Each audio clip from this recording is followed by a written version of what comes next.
राजस्थानच्या भिलवाडा येथील अजमेर चित्तोडगड हायवेवर मंगळवारी एक रस्ता अपघातात अमेरिकेहून एक कुटुंब आलं होतं। परंतु त्यांच्यासोबत काय झालेलं आहे बघा। चॅनलवरती नवीन असाल तर MM मराठी न्यूजला जरूर सबस्क्राइब करा। पोलीस अधिकाऱ्यांनी सांगितल्यानुसार मंगळवारी सकाळी 7च्या सुमारास चालत्या कारचा टायर अचानक फुटला।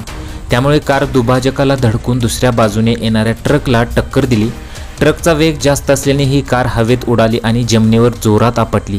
या भीषण अपघातात कुटुंबातील प्रमुख राधेश्याम खंडेलवाल, पत्नी शकुंतला देवी, मुलगा मनीष आणि सून यशिका यांचा मृत्यू झाला। तर दाम्पत्याची 3 वर्षाची मुलगी किया आणि कारचालक दोघे जखमी झाले। दोघांवर रुग्णालयात उपचार सुरू आहेत। मृतांच्या नातेवाईकांना पोलिसांनी कळवलेलं आहे। मृत कुटुंबाचे नातेवाईक संदीप शर्मा म्हणाले की हे कुटुंब अजमेरला राहत होते। मृत राधेश्याम खंडेलवाल हे बँकेतून सेवानिवृत्त झाले होते। त्यांचा मुलगा मनीष खंडेलवाल, सून यशिका आणि 3 वर्षाची नात हे अमेरिकेत राहत होते। मुलगा, सून आणि नात सुट्टी घालवण्यासाठी मायदेशी परतले होते। त्यामुळे राधेश्याम आणि त्यांची पत्नी खूप आनंदात होते। सोमवारी रात्री श्रीनाथजींचं दर्शन घेण्यासाठी गेले होते। तेथून परतताना ही दुर्दैवी घटना घडलेली आहे। त्यामुळे कार चालवताना अत्यंत काळजीपूर्वक चालवली पाहिजे।